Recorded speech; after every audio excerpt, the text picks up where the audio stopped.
Channel 5 news நேயர்களுக்கு வணக்கம். இன்னைக்கு நம்ம பார்க்கக்கூடிய விஷயம் என்னன்னா, இந்த ஈடி ரைடு தான். குறிப்பா 2 நாட்களா நடந்துட்டு இருக்கு. அதுவும் முக்கிய புள்ளிகள்னா யாருன்னு உங்களுக்கு தெரியும். சாராய அமைச்சர் திரு செந்தில் பாலாஜி, இன்னொரு பக்கம் திமுக எம்பி ஐயா ஜெகத் ரட்சகன் அவர்கள். டாஸ்மார்க் அரசாங்கமே நடத்துது. அதை வந்து இவங்க என்ன பண்ணுவாங்கன்னா டெண்டர் வச்சு தான் எடுப்பாங்க. தனியார் ஆலைகள் யார் வேணாலும் நடத்திட்டு போங்க. ஒரு பக்கம் ஜெகத் ரட்சகன் நடத்திட்டு போட்டு, கனிமொழி நடத்திட்டு போட்டு, டிஆர்பி ராஜா, டிஆர் பாலு யார் வேணாலும் நடத்திட்டு போங்க. ஆனால் வந்து அரசு வந்து அதுக்குன்னு அமைச்சர் போட்டிருக்காங்க.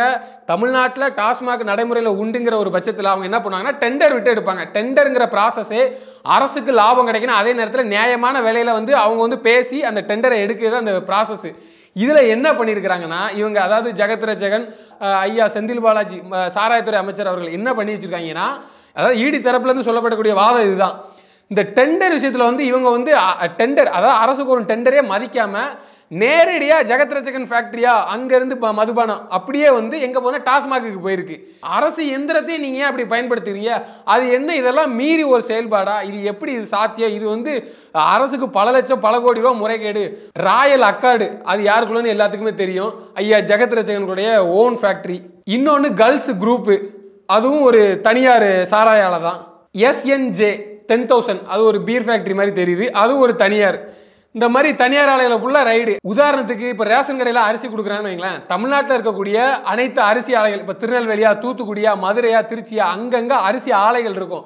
அப்போ அரசே கொள்முதல் பண்ணும்போது என்ன செய்வாங்கன்னா, இந்த மாதிரி ஒவ்வொரு டிஸ்ட்ரிக்டில் வந்து என்ன செய்வாங்கன்னா அவங்களே இப்போ அந்த ஆலை, அப்போ ஒரு அரிசி ஆலை அங்கே அந்த பக்கம் இருக்குதா, ரைட் ஓகே நீனே டெண்டர் எடுத்துக்கோ, இப்படி வந்து பிரித்து கொடுத்துருவாங்க. இதுதான் நடைமுறையில் உண்டு. அப்போ என்ன பண்ணுவாங்கன்னா, இன்றைக்கி கிலோ சாப்பிட்ற அரிசி வந்து 50 ரூபா 45 ரூபா இருக்குது. அப்போ அரசு டெண்டருக்கு வரும்போது என்ன பண்ணுவாங்கன்னா அவங்க ஒரு ரேட்டு ஃபிக்ஸ் பண்ணுவாங்க. அது என்ன ரேட்டு நான் சொல்ல வரல, அவங்க ஒரு ரேட்டு ஃபிக்ஸ் பண்ணுவாங்க.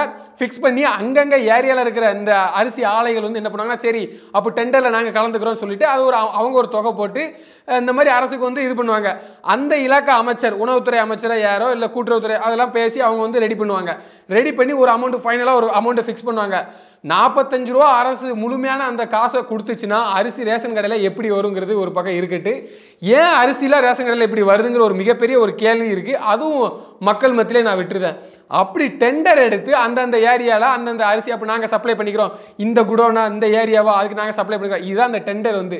அப்புறம் ஃபைனலாக ஒரு ரேட்டு ஃபிக்ஸ் பண்ணி கொடுப்பாங்க. அவங்க அரசு என்ன ரேட்டு கொடுத்தோ அதுக்கு அவங்க இது பண்ணிட்டு போடுவாங்க. அதில் கமிஷன், லஞ்சம், ஊழல் என்னெல்லாமோ பேசுகிறாங்க. அது பரவலாக அதில் ஒவ்வொரு துறை இருக்கிற மாதிரி அதையும் அப்பப்போ வந்து வெளியில் வரும். இந்த மாதிரி அதில் ஊழல் செஞ்சுட்டாங்க, இதில் ஊழல் செஞ்சாங்க. இந்த டெண்டர் ப்ராசஸ் தான் சாராய ஆலையில் வந்து நடக்கலை. இதுதான் ஒரு மிகப்பெரிய ஒரு இடியாக வந்து இறங்கியிருக்கு. அவங்களுக்கு மாட்டிக்கிட்டாங்க. மொத்தத்தில் சொல்லப்போனால் அது நல்லா தொக்கா மாட்டிக்கிட்டாங்க இந்த விஷயத்தில். அது எப்படின்னா, ரைடு வந்து எங்கன்னா டாஸ்மாக் ஹெட் ஆஃபீஸ், சென்னையில் இருக்கக்கூடிய எழும்பூரில் இருக்கக்கூடிய டாஸ்மாக் ஹெட் ஆஃபீஸில் போய் ரைடு, அங்கே தான் ரைடு நடத்திருக்கிறாங்க. அதே நேரத்தில் திமுக காரங்க வழக்கமாக சொல்றது வந்து சொல்லிட்டாங்க, இது வந்து திசை திருப்பு வேலை, ஈடியை திட்டமிட்டு அனுப்பி வந்து திசை திருப்புறாங்க, இது பண்ணுறாங்க, மத்திய அரசு பாஜக செய்து வைக்குது. அவங்க திட்டமிட்டு அனுப்புனதாகவே இருக்கட்டுமே, திட்டமிட்டு தான் அனுப்புனாங்க. நம்மகிட்ட தப்பு இல்லை, ஒன்றும் இல்லை அப்படின்னா வர போகிறாங்க, செக் பண்ண போகிறாங்க, ஒன்றும் இல்லைனா மூடிட்டு போக போகிறாங்க. இதுதான் ஒரு விஷயம். இதான் இருக்க யதார்த்தமான ஒரு உண்மையும் கூட. அதே நேரத்தில் இன்னொரு விஷயமும் நடந்திருக்கு. அது திமுக திசை திருப்ப பார்த்த ஒரு வேலை தான் ஒன்று நடந்திருக்கு. சைலண்டாக நடந்துச்சு. இவங்க ஏதோ நினச்சாங்க, அது மெயின் ஸ்ட்ரீம் மீடியாவெல்லாம் போட்டு பெருசு பண்ணிடுவாங்க, இந்த விஷயம் அப்படியே மறைஞ்சிரும் அப்படின்னு நினச்சதா அதை வந்து கிளப்பி விட்டாப்புல. ஆனால் அது கை கொடுக்கல. அதுலேயே வந்து மண் விழுந்துட்டு தான் சொல்ல முடியும். அது என்னன்னா, அதிமுக அந்த கொடநாடு விவகாரத்தில் வந்து எடப்பாடி அவர்களின் பாதுகாவலர் மீது விசாரணை, அதாவது சிபிசிஐடி அவங்க வந்து மாநில அரசு கையில் தான் இருக்கும். யார் ரூலிங் பார்ட்டியில் வராங்களோ அவங்க யார் மேலாம் வழக்கப்படலாம், அது வழக்கமாக உங்களுக்கு தெரியும். சிபிஐங்கிறது வந்து மத்திய அரசு. அவங்க எந்த நேரத்தில் வருவாங்க, எப்படினாலும் வருவாங்க, யாருக்கும் அடி பண்ண முடியாது, அது ஒன்றும் பண்ண முடியாது. இவங்க அதை ஹைப் பண்ணதுக்கு அதை விரட்டி விட்டாங்க. இந்த வழக்கை வழக்கமாக சொன்ன திமுக, நாங்கள் ஆட்சிக்கு வந்தாலே கொடநாடு விவகாரம், அந்த அதாவது எப்படின்னா அம்மையார் அவர்களுக்கு நியாயம் கிடைக்க நாங்கள் திரு முத்துவேல் கருணாநிதி ஸ்டாலின் அவர்கள் பெற்றுக் கொடுப்பாருங்கிற மாதிரி தான் அவங்க சொன்னாங்க. தற்போதைய மாண்புமிகு தமிழ்நாடு முதல்வர் அவர்கள் அதை என்னைக்கே எடுக்கலாம். இவங்க திசை திருப்பு வேலைன்னு மாண்புமிகு விளையாட்டுத்துறை அமைச்சர் சொன்னதுக்கு சொல்கிறேன். நீங்கள் காலையில், அதாவது 2 நாளாக அந்த ரைடு நடக்கு, டாஸ்மாக் 2 நாளாக மெயின் ஸ்ட்ரீம் மீடியாவும் போட்டு பேச ஆரம்பிச்சிட்டாங்க. கிளப்பி விட்டது நேற்று எடப்பாடி அவர்கள் உதவியாளர்களுக்கு சம்மன் அனுப்பியிருக்கோம், அவர் விசாரணைக்கு வரணும், சிபிசிஐடி வந்து இது பண்ணியிருக்கு அது பண்ணியிருக்குன்ட்டு. அப்போ அது எந்த மாதிரியான வேலை? அது நீங்கள் முடிஞ்ச அளவுக்கு ட்ரை பண்ணிய, அதுவும் கை கொடுக்கல. அதே நேரத்தில் இன்னொரு வேலையை பார்த்துருக்காங்க. மார்ச் 22ஆம் தேதி வந்து தொகுதி மறுவரையறு அந்த விவகாரத்தில் மாண்புமிகு தமிழ்நாடு முதலமைச்சர் ஐயா ஸ்டாலின் அவர்கள் என்ன செஞ்சிருக்காங்கன்னா, அதாவது 7 மாநிலமா 7 மாநில முதல்வர்களோ இல்லை பிரதிநிதியோ யாராவது கலந்துக்கணும், என் தலைமையில் அந்த கூட்டம் கூட்டணும். பின்ன இது என்ன வேலை? அவங்களே தெளிவாக சொல்லிட்டாங்க. மறுவரை அவங்க மத்திய அரசே அதை பற்றி பேசலை. அப்போ இது எந்த மாதிரியான ஒரு திசை திருப்பு வேலை? அனைத்து கட்சி கூட்டம் மாநிலத்துக்குள்ளே நம்ம கூட்டணும், அதில் என்ன விளக்கம் கிடைச்சது, என்ன தீர்வு கிடைச்சது, வந்ததுக்கு என்ன பிரயோஜனம் அப்படின்னு ஒரு மிகப்பெரிய ஒரு கேள்வி இருக்குது. இவங்க 7 மாநிலத்துக்கும் இது என்ன 7 மாநிலம் இருக்க மாநிலத்துக்கும் கூப்பிட வேண்டியது தானே அப்படின்னு ஒரு கேள்வியும் இருக்குது. ஏன்னா அந்த 7 மாநிலம் யாருன்னு உங்களுக்கு தெரியும். அதையாவது வலுப்படுத்தணும்ல. எப்படி திரு உதயநிதி அவர்கள் வந்து சனாதனத்தை கையில் எடுத்து போய் ஐயா இவங்க இந்தியா கூட்டணியில் தலைமை ஏற்றார, இன்னைக்கு பாஜக பக்கம் போயிருக்காரு, அவரே சொன்னலையா இந்த ஹிந்தி பேசக்கூடாது அதை பேசக்கூடாது, இதெல்லாம் கொஞ்ச நேரத்துக்கு வாயை திறக்காதீங்க, தேர்தல் டைமாக இருக்குன்னு அட்வைஸ் பண்ணி டெல்லியிலேருந்து அனுப்பிச்சு விட்டாங்களே, அவங்க அந்த மாதிரி ஒரு சூழல் வந்து நடந்துடக்கூடாதுன்ட்டு அந்த 7 மாநிலம், அது எந்த மாநிலம் தெரில, ஒருவேளை வேண்டப்பட்ட மாநிலமாக கூட இருக்கலாம்.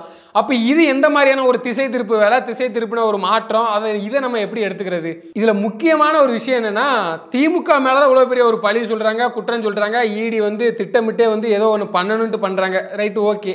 கூட்டணி கட்சிகள், அதாவது விசிகாவாக இருக்கட்டும், இல்லை கம்யூனிஸ்ட் தோழர்களாக இருக்கட்டும், வைகோவாக இருக்கட்டும், இவங்க ஏன் வாய் திறக்க மாட்டேங்கிறாங்கன்னு ஒரு பெரிய கேள்விக்குறி. டாஸ்மார்க் மது ஒழிப்பு மாநாடு நடத்தது ஐயா திருமாவளவன் அவர்கள். ஆனால் இதுக்கும் எந்த ஒரு விளக்கமும் கொடுக்கல. ஏன்னா ரைடு தானே அனுப்புனாங்க, இன்னும் முழுசாக விவரம் தெரியல அப்படி கூட சொல்லிடுவாங்க. அதே நேரத்தில் வெட்ட வெளிச்சத்துக்கு வந்துதான் வரலையா? அதாவது டெண்டர் எடுக்கும் முறைகேடு வந்து இவங்க எதுக்கு டாஸ்மாக்லேருந்து டைரெக்டாக குடோன்லேருந்து போனது? இது எந்த மாதிரியான ஒரு கேள்வி? ஏன்னா மக்கள் வரிப்பணம். சென்னையில் இவங்க எப்படி நாய்கள் கருக்கலைப்பு திட்டம் 50 கோடி ரூபா ஒதுக்குனாங்களோ அதே மாதிரி கேள்வி கேட்பான். நம்ம பணம் இல்லைன்னு சொல்கிறோம், மத்திய அரசு கொடுக்கக்கூடிய 2000 கோடிக்கு நம்ம போய் தாங்கிட்டு நிற்கிறோம். ஒரு பக்கம் மத்திய அரசை குற்றம் சொல்லுதோம். நம்ம வரிப்பணம், இந்த வரிப்பணத்தில் கேட்கறதுக்கு எல்லாருக்கும் உரிமை இருக்குது, ஓட்டு போடக்கூடிய எல்லாருக்கும் உரிமை இருக்குது. அதை நான் என்ன சொல்கிறேன், மக்கள் விரோத செயலை கொடுத்து ஐயா திருமாவளவன் கண்டிப்பார். ஏன்னா அவர் தான் பேசிகிட்டு இருக்காரு. ஐயா வேல்முருகன் அவர்கள் இதை குறித்து ஏன் வெளியில் வரல? யாருமே எதுக்கு பேசலை? மது ஒழிப்பு மாநாடு நடத்தின ஐயா திருமாவளவன் இதை குறித்து ஏன் பேசலை? ஏன்னா அவங்க தான் நடத்துனாங்க, அவங்க தான் மதுவே வேண்டாம் நடத்துனாங்க. ஒரு அறிக்கை விட்டுருக்கலாம், ஒரு இது குறித்து கொஞ்சம் பேசியிருக்கலாம். அதிமுக பேசலை, நம்ம பேசுமே, நம்ம தான் ஒரு மக்களுக்கான அரசை செஞ்சுட்டு இருக்கிறோம். ஏன் அந்த விஷயத்தில் வந்து எதிர்கட்சி யாருமே பேசலை? நீங்கள் திமுகவை நேரடியாக அட்டாக் பண்ண வேண்டாம். ஏன்னா அட்டாக் பண்ணால் உங்களுக்கு வந்து பல விஷயங்கள் அதெல்லாம் தடைப்படும். Right, okay. ஆனால் ஒரு நியாயமான ஒரு கேள்வியை வைக்கணுமா வைக்கக்கூடாதா? கூட்டணி கட்சிகள் இவங்களாம் என்ன பண்ணிட்டு இருக்கிறாங்க? எனவே இந்த திசை திருப்பு மடைமாற்று இந்த வேலையில் வந்து யார் காட்டுறா, யார் செஞ்சிட்டு இருக்கிறா அப்படிங்கிறது வந்து கொஞ்சம் கொஞ்சமாக வெளியில் வந்துட்டு இருக்கிறதா ஒரு உண்மையும் கூட.